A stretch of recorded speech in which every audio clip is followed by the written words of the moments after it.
Hello friends, myself Vinay Mishra, working as a faculty in the Department of Mechanical Engineering in the college affiliated with AKTU. Today we are going to have basically the discussion on the thermodynamics subject, the subject of BTech third semester from AKTU syllabus. In my previous lecture I have talked about the various laws of thermodynamics, about Rankine cycle, about the refrigeration concept, about the various cycle associated with refrigeration process. Now today I am going to have a discussion for refrigeration process, basically on vapor absorption refrigeration cycle and some analysis of vapor compression refrigeration system. If we talk about this TS diagram and pH diagram of simple vapor compression refrigeration system, then we are having basically the four process. The first one is a 1 to 2, 2 to 3, 3 to 4 and 4 to 1. In detail we have discussed already in our previous lecture. So, लेकिन थोड़ा सा और discussion कर लेते हैं इसमें, जो चीज़ें हमारी बच गई थी. अगर 1 पॉइंट की बात करें तो ये हमारा इनपुट प्रेशर, इनपुट कंडीशन थी, कंप्रेसर का इनपुट था. ये हमारी सैचुरेटेड वेपर लाइन है और ये हमारी सैचुरेटेड लिक्विड लाइन है. सिमिलरली ये हमारी सैचुरेटेड वेपर लाइन है और ये हमारी सैचुरेटेड लिक्विड लाइन है. इस पॉइंट की अगर हम लोग बात करें, इस पॉइंट की बात करें तो बेसिकली हम लोग ये लेके चल रहे हैं इस पर्टिकुलर एग्जांपल के लिए कि यहाँ पर जो हमारी कंडीशन है रेफ्रिजरेंट की वो ड्राई सैचुरेटेड वेपर कंडीशन में. That means the condition of the refrigerant at point 1 is dry saturated condition because the point lies at this line. यानी इस पॉइंट पे, इस कंडीशन पे जो हमारी कंडीशन होगी रेफ्रिजरेंट की वो ड्राई सैचुरेटेड कंडीशन में होगी. हो सकता है कि वो पॉइंट यहाँ पर भी हो सकता है और हो सकता है दैट पॉइंट में lies in this region, in superheated region. तो वो कंडीशन पे डिपेंड करता है कि हमारी कंप्रेसर के इनपुट पे कंडीशन क्या है रेफ्रिजरेंट की. हम लोग एक कंडीशन लेके चल रहे हैं कि ड्राई सैचुरेटेड कंडीशन में, तो उसके अकॉर्डिंग हम लोग एनालिसिस करेंगे. ऐसा ज़रूरी नहीं यही कंडीशन हो, वो यहाँ पर भी हो सकता है और वो यहाँ पर भी हो सकता है, लेकिन हम लोग एक कंडीशन के बारे में हम लोग लेके चलेंगे. ये जो लाइन है इसके नीचे जो भी स्पेस है, जो भी रीजन है, वो हमारा वेट रीजन कहलाएगा और इस लाइन के ऊपर जो भी रीजन है हमारा वो बेसिकली सुपर हीटेड रीजन हमारा कहलाएगा. सिमिलरली इस लाइन के नीचे अगर रेफ्रिजरेंट की कंडीशन की बात करेंगे तो वो हमारी वेट रीजन होगा और इस लाइन के ऊपर अगर हम लोग बात करेंगे तो हमारी सुपर हीटेड रीजन हमारा कहलाएगा.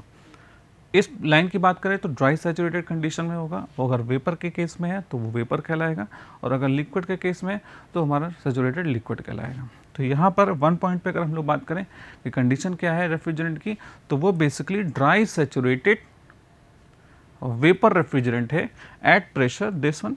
यहाँ पे जितना भी प्रेशर होगा हमारा, टेम्परेचर होगा और जितना भी प्रेशर हमारा होगा यहाँ पे, उससे करस्पॉन्डिंग जो उसकी वैल्यू होगी वो ड्राई सैचुरेटेड कंडीशन में होगी. यानी dry saturated vapour refrigerant at low pressure and low temperature. That means यहाँ पे ड्राई सैचुरेटेड वेपर रेफ्रिजरेंट है at low pressure low temperature पे. जितना भी करस्पॉन्डिंग टेम्परेचर प्रेशर हमारा है उस प्रेशर पे उसकी वैल्यू हम लोग लेके चलेंगे. अगर 1 कंडीशन की बात करें तो हम लोग देखेंगे कि 1 कंडीशन में हमारा जो पॉइंट है वो लाई कर रहा है इस लाइन के ऊपर. That means the condition of refrigerant is super heated. That means at point 2 the refrigerant condition is in super heated condition. और सुपर हीटेड कंडीशन का मतलब क्या है? हाई टेम्परेचर और हाई प्रेशर में. यहाँ पर ड्राई सैचुरेटेड वेपर था 2 पॉइंट पे, high temperature high pressure vapour refrigerant हो गया, यानी सुपर हीटेड कंडीशन की हम लोग यहाँ पर बात कर रहे हैं. तो ये basically superheated vapor refrigerant at high temperature and high pressure. So, the condition of this refrigerant at point 2 is superheated condition at high pressure, high temperature vapor refrigerant. 2 dash की अगर हम लोग बात करें तो प्रोसेस के बारे में हम लोगों ने पहले डिस्कशन कर लिया है. आज हम लोग बात करेंगे बेसिकली इसको और एनालिसिस के बारे में, कंडीशन के बारे में, रेफ्रिजरेंट के बारे में. तो 2 डैश की बात अगर हम लोग करें तो बेसिकली 2 डैश पे क्या है, एक लाइन पे है यानी सैचुरेटेड लाइन पे है, लेकिन उसका प्रेशर और टेम्परेचर बेसिकली हाई है. तो यहाँ पे प्रेशर और टेम्परेचर लो था, यहाँ पर प्रेशर और टेम्परेचर हाई होगा हमारा, और जो कंडीशन होगी रेफ्रिजरेंट की वो होगी dry saturated vapour refrigerant at high temperature and high pressure in condenser, यानी कंडेंसर पे ही, कंडेंसर के करस्पॉन्डिंग हम लोग बात करेंगे तो वहाँ पर क्या होगा, हाई टेम्परेचर होगा, हाई प्रेशर होगा। देखिए यहाँ पे टेम्परेचर ज़्यादा है, यहाँ पे प्रेशर ज़्यादा है इसके कंपैरिजन में, और कंडीशन क्या है, ड्राई सैचुरेटेड कंडीशन में, यानी इस लाइन के बारे में हम लोग बात कर रहे हैं। The condition of refrigerant is dry saturated at high temperature high pressure vapour refrigerant. 3 point की अगर हम लोग बात करें, 3 पॉइंट पे क्या है, 3 पॉइंट पे हमारा वेपर कन्वर्ट हो चुका है लिक्विड में। लिक्विड की कंडीशन कैसी लाइन पे है, यानी ये एक सैचुरेटेड लिक्विड है हमारा, हाई प्रेशर हाई टेम्परेचर पे है, और ये करस्पॉन्डिंग यहाँ पर भी हाई प्रेशर है, इसके करस्पॉन्डिंग प्रेशर यहाँ पे ज़्यादा है, इसके करस्पॉन्डिंग, ठीक है, और टेम्परेचर यहाँ पे ज़्यादा है, इस टेम्परेचर के करस्पॉन्डिंग, इस टेम्परेचर के करस्पॉन्डिंग। तो यहाँ हम लोग कहेंगे कि कंडीशन ऑफ रेफ्रिजरेंट क्या है, high pressure high temperature saturated liquid refrigerant at high pressure high temperature, या सैचुरेटेड लिक्विड हम लोग कह सकते हैं क्योंकि ये लाइन पे है। 4 पॉइंट पे low pressure low temperature liquid refrigerant, simply 4 point पे कंडीशन क्या है, हमारा लिक्विड रेफ्रिजरेंट है, सैचुरेटेड नहीं है, लेकिन इस कंडीशन में जो प्रेशर है हमारा वो कम है, टेम्परेचर हमारा कम है।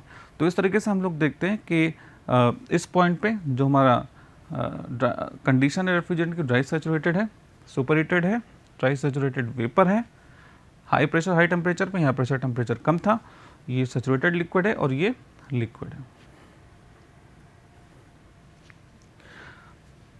प्रोसेस के बारे में हम लोगों ने बात कर चुके हैं इसके पहले कि प्रोसेस कौन कौन से होते हैं। This is basically isentropic compression in which the compression take place at constant entropy. This is the process of cooling और desuperheating in which the temperature decreases in the constant value of pressure. This is the process in which the condensation will take place. Condensation is the process in which the phase transformation will take place from vapor to liquid form, और entropy decrease कर रही है इस case में। 3 से 4 के बीच में बात करें, this is the constant enthalpy process in which the enthalpy of the process remain constant, और यहाँ पर जो वैल्यू होगी हमारी वो एंथैल्पी हमारी कांस्टेंट होगी, and the process known as isenthalpic process. यहाँ पे देखते हैं एंथैल्पी हमारी कांस्टेंट है, तो ये प्रोसेस हमारा आइसेंथैल्पिक कहला रहा है, इसलिए आइसेंथैल्पिक और throttling of liquid refrigerant in expander. 4 से 1 is the process in which the phase transformation will take place from liquid to vapor form, and the kind of process is known as vaporization process। इसलिए vaporization process evaporator में होगा और यहीं पे हमारा refrigeration effect हमें मिलेगा। CP basically compressor, ये CP लगाएंगे यहाँ पे, कंडेंसर, एक्सपेंडर और इवेपोरेटर। यहाँ पे इवेपोरेटर है, यहाँ पे कंप्रेसर है, यहाँ पे कंडेंसर है और यहाँ पे एक्सपेंडर है। रेफ्रिजरेशन इफेक्ट की अगर हम लोग बात करें तो रेफ्रिजरेशन इफेक्ट जो अमाउंट था वो बेसिकली क्या था, the amount of heat absorb from the space required for the cooling, यानी जितने अमाउंट ऑफ हीट एब्जॉर्ब कर रहा था इवेपोरेटर के केस में रेफ्रिजरेंट, उसको हम लोग कह रहे थे रेफ्रिजरेंट था। और रेफ्रिजरेंट बेसिकली हम लोग यहाँ पे एंथैल्पी के फॉर्म में निकालेंगे, और यहाँ पर एंथैल्पी क्योंकि कांस्टेंट प्रेशर के लिए हम लोग निकाल रहे हैं यहाँ पे, क्योंकि कांस्टेंट प्रेशर में हमारा फेज ट्रांसफॉर्मेशन हो रहा है, इसलिए हमारा जो हमारा हीट कंटेंट निकालेंगे वो एंथैल्पी के फॉर्म में हम लोग निकालेंगे। अब इवेपोरेशन किसके किसके बीच में हो रहा था, कौन कौन से पॉइंट थे, 1 और 4 के बीच में पॉइंट थे। 1 पे एंथैल्पी ज़्यादा है, 4 पे कम है, तो चेंज इन एंथैल्पी क्या होगी, H1 - H4। इसलिए H1 - H4 कब, m dot mass flow rate of the refrigerant अगर हम लोग 1 लेके चल रहे हैं, 1 किलोग्राम पर सेकंड लेके चल रहे हैं, तो उस केस में हम लोग बात कर रहे हैं। अगर m डॉट होगा तो उसमें हम मल्टीप्लाई कर देंगे, यहाँ पे हम लोग सिंगल मास फ्लो रेट लेके चल रहे हैं कंसिडर करके, तो उस केस में रेफ्रिजरेशन इफेक्ट जो होगा हमारा H1 - H4 होगा किलोजूल पर केजी, किलोजूल पर केजी में। कंप्रेसर वर्क की बात करें, कंप्रेसर वर्क बेसिकली यहाँ पे जो चेंज इन एंथैल्पी हो रही है 2 से 1 के बीच में हो रही है, यानी यहाँ पर जो एंथैल्पी ज़्यादा है यहाँ पे एंथैल्पी कम है, तो चेंज इन एंथैल्पी क्या होगा, H2 - H1। इस तरीके से जो कंप्रेसर वर्क होगा हमारा वो H2 - H1 होगा अगर m डॉट की वैल्यू 1 लेके चल रहे हैं। अगर m डॉट की वैल्यू कुछ लेके चल रहे हैं तो वो हमारा हो जाएगा m डॉट इंटू H1। इसी तरीके से रेफ्रिजरेशन इफेक्ट की value m dot into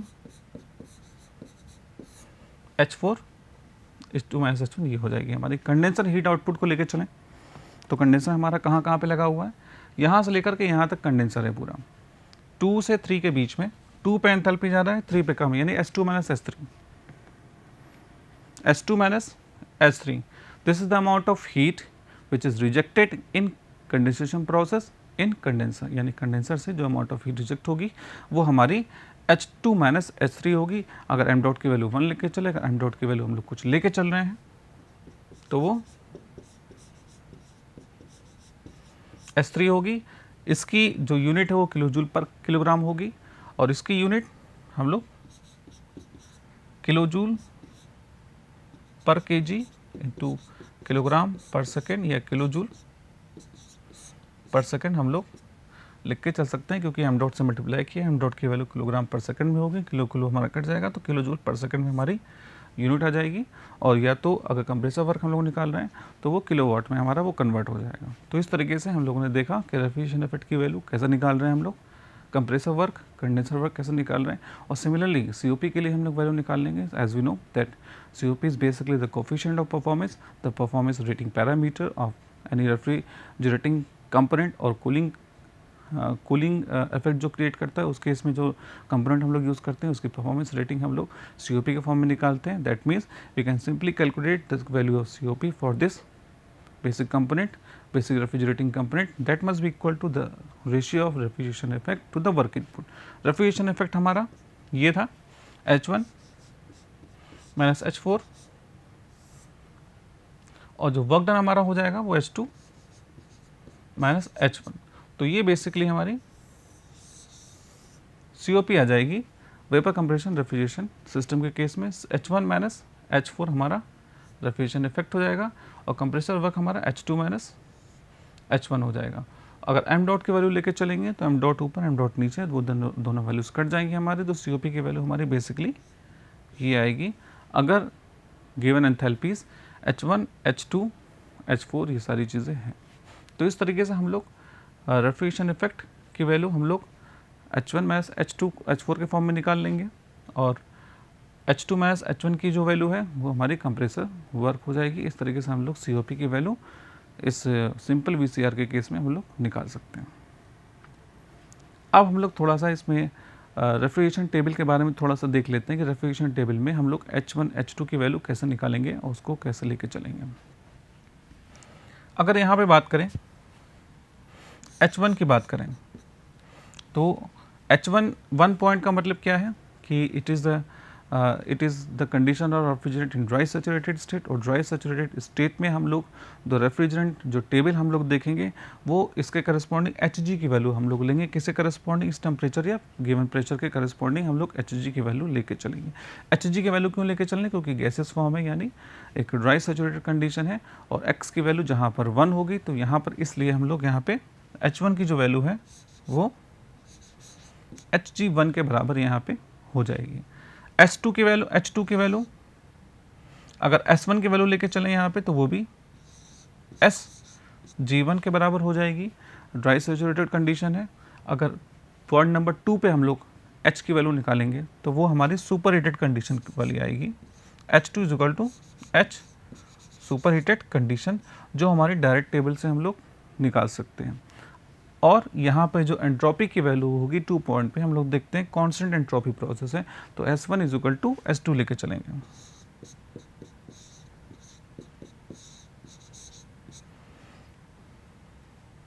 S1 is equal to S2 is equal to Sg1।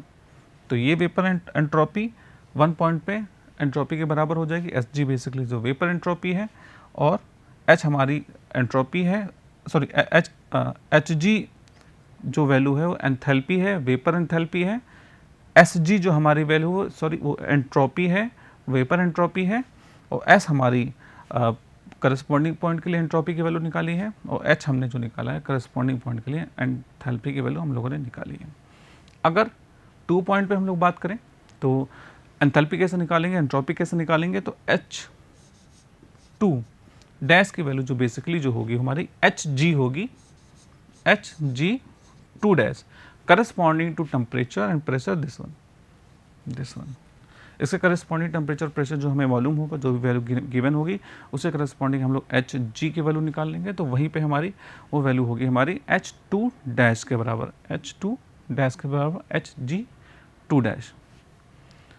S की इसके लिए भी वैल्यू अगर हम लोग निकालेंगे तो एस टू डैश की value S G two dash के बराबर इस पॉइंट पे होगी। अब 3 पॉइंट के लिए बात करते हैं। 3 पॉइंट पे जो कंडीशन हमारी लिक्विड रेफ्रिजरेंट की आ गई, यानी इस केस में हम लोग जो टेबल जो देखेंगे वो लिक्विड रेफ्रिजरेंट के लिए देखेंगे, और हम जो रेफ्रिजरेंट के लिए देखेंगे वो हम लोग HF की वैल्यू लेके चलेंगे, यानी H3 की वैल्यू जो होगी यहाँ पे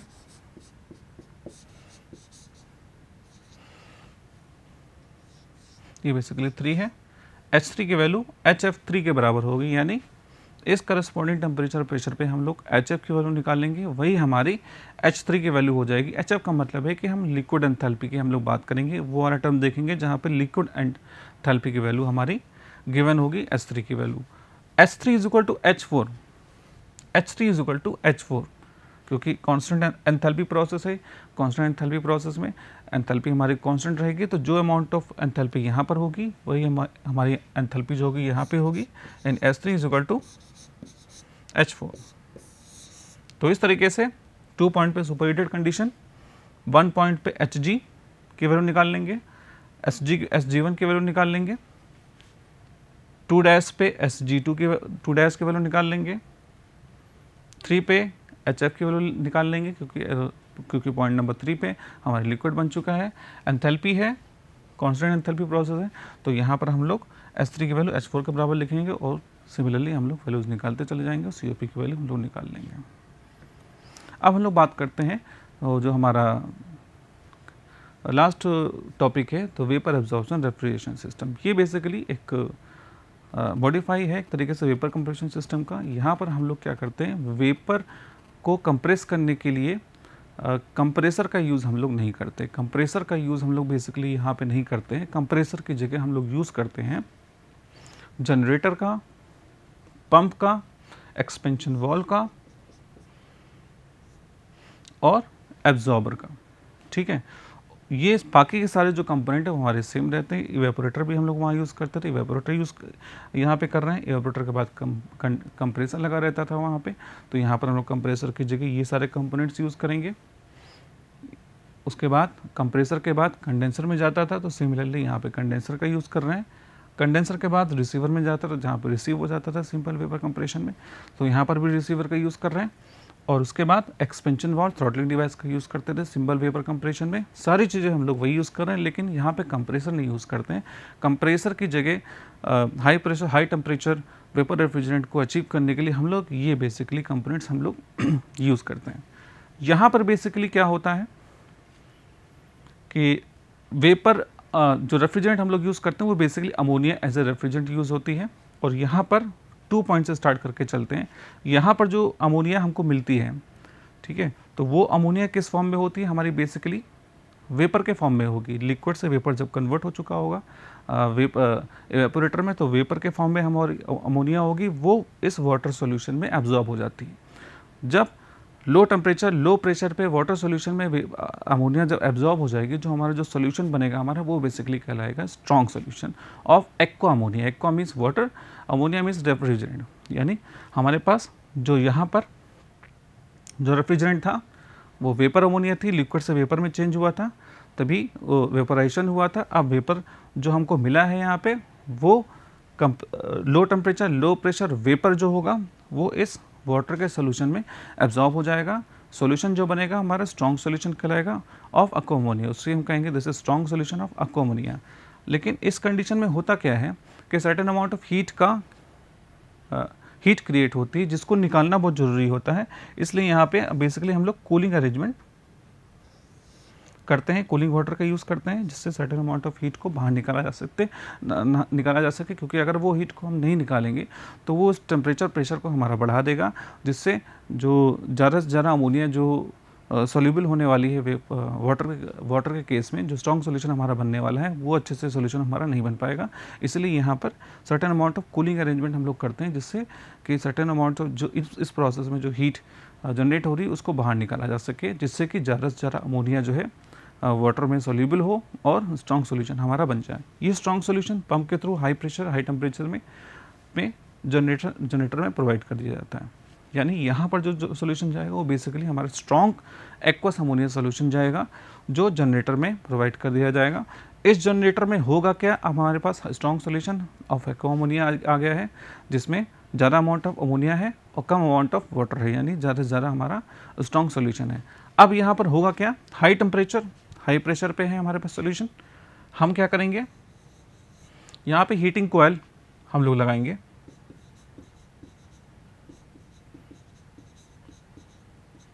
कोयल का यूज़, हीटिंग कोयल का यूज़ करते हैं। हीटिंग कोयल में क्या होता है कि बेसिकली हम लोग सर्टेन अमाउंट ऑफ हीट देते हैं। जैसे ही हम हीट अप करेंगे इसको तो होगा क्या, जो वेपर अमोनिया है सॉल्यूशन से, स्ट्रॉन्ग सॉल्यूशन से वेपर अमोनिया है वो हाई टेम्परेचर हाई प्रेशर पे हीट एब्जॉर्ब करके, हीट जब हम देंगे तो वो हाई प्रेशर हाई टेम्परेचर में कन्वर्ट होकर के वो हमें यहाँ पे high pressure high temperature ammonia vapour refrigerant हमको मिल जाएगा। यहाँ पर क्या दिया था हमने, low pressure low temperature vapour ammonia थी जो कन्वर्ट हो गया यहाँ पे high pressure high temperature ammonia vapour refrigerant के फॉर्म में। यही हमारा प्रोसेस था जो हम लोग कंप्रेसर के केस में करते थे, जहाँ पर जो कंप्रेसर क्या करता था, हाई टेम्परेचर लो प्रेशर को high temperature high pressure vapour refrigerant में कन्वर्ट कर देता था। तो यहाँ पर भी जो हमारा आउटपुट मिला है वो basically low temperature low pressure ammonia से high temperature high pressure ammonia vapour हमको मिला है। यहाँ पे जब हमने इसको हीटअप किया है, प्रॉपर्टीज़ कुछ इस तरीके से होती हैं कि एक्वा अमोनिया को जब हाई टेम्परेचर हाई प्रेशर पे हीटअप किया जाए तो वो कन्वर्ट हो जाता है वेपर जो फॉर्म अमोनिया से, जो अमोनिया वाटर का सॉल्यूशन है उसमें से जो अमोनिया है वो हाई प्रेशर हाई टेम्परेचर पे अलग होकर के हमें इस फॉर्म में हमको मिल जाता है। और जो बचा हुआ सॉल्यूशन होता है हमारा वो हमारा कहलाता है weak solution of aqua ammonia. यानी वीक का मतलब क्या है कि इसमें अमोनिया कम से कम हो और वाटर ज़्यादा से ज़्यादा हो। तो यहाँ पर बेसिकली हमको जो मिल रहा है वो हमारा वीक सॉल्यूशन मिल रहा है, weak solution of aqua ammonia. यहाँ पर क्या मिला था हमें, हाँ, strong solution of aqua ammonia. इस तरीके से हम लोगों ने देखा कि किस तरीके से वीक सॉल्यूशन हमको मिला। अब ये इसका टेम्परेचर और प्रेशर फिर से कम हो जाता है, ये एक्सपेंशन की वजह से, या प्रेशर रिड्यूसिंग वॉल इसको भी कहते हैं कभी।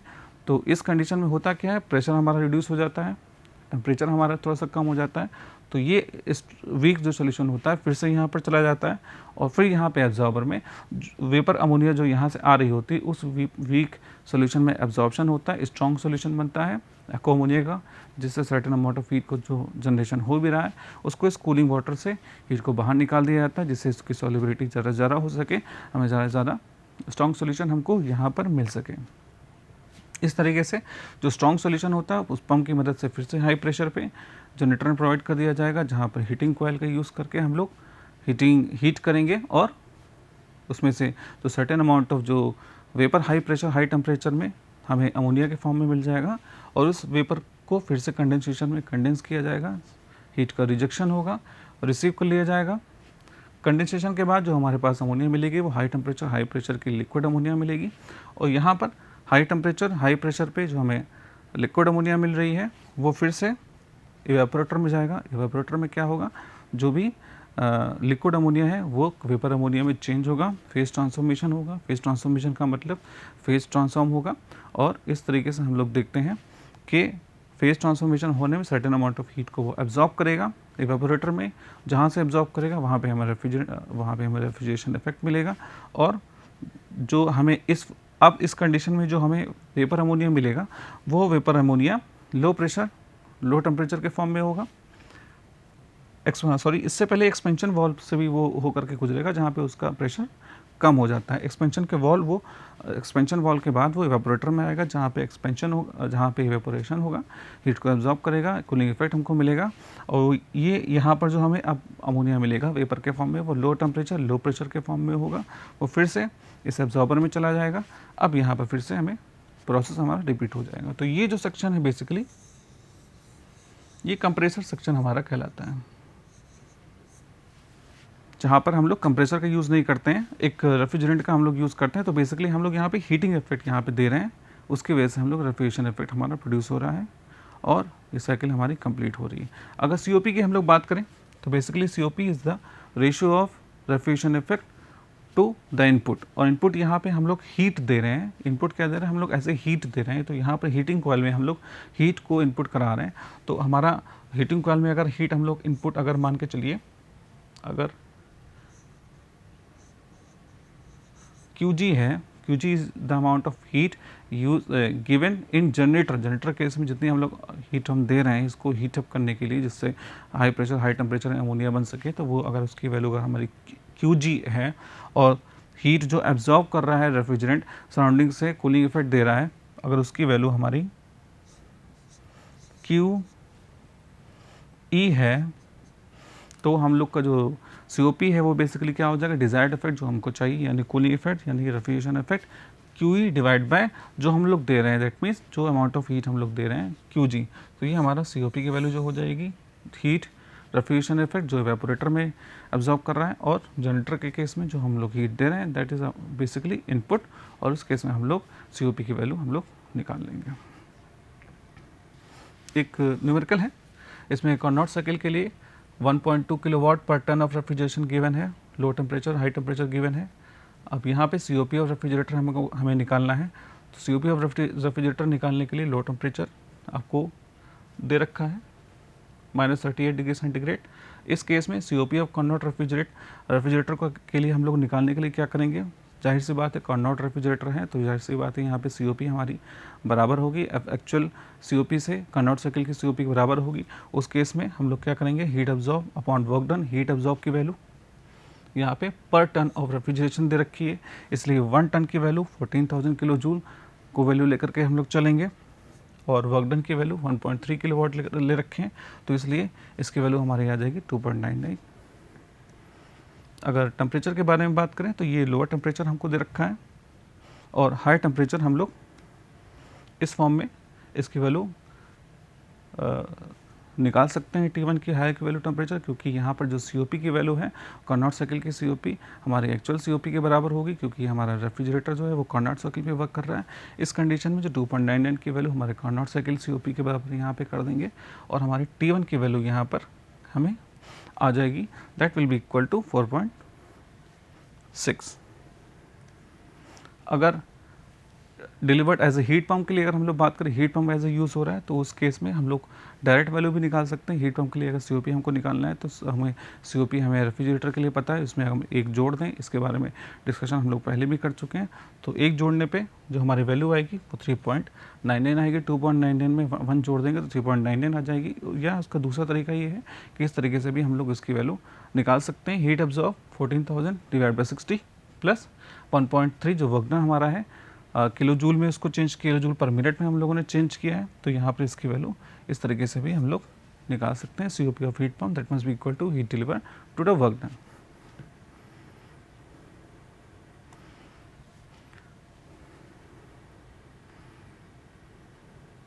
इस तरीके से COP of refrigerator, high temperature और heat delivered and COP when this device is used as a heat pump, ये सारी वैल्यूज हमारी निकल आएंगी। तो इस तरीके से हम लोग देखते हैं कि कैसे रेफ्रिजरेशन इफेक्ट पूरी थर्मोडायनेमिक्स में यूज़फुल है, और थर्मोडायनेमिक्स के बारे में हम लोगों ने देखा कैसे कि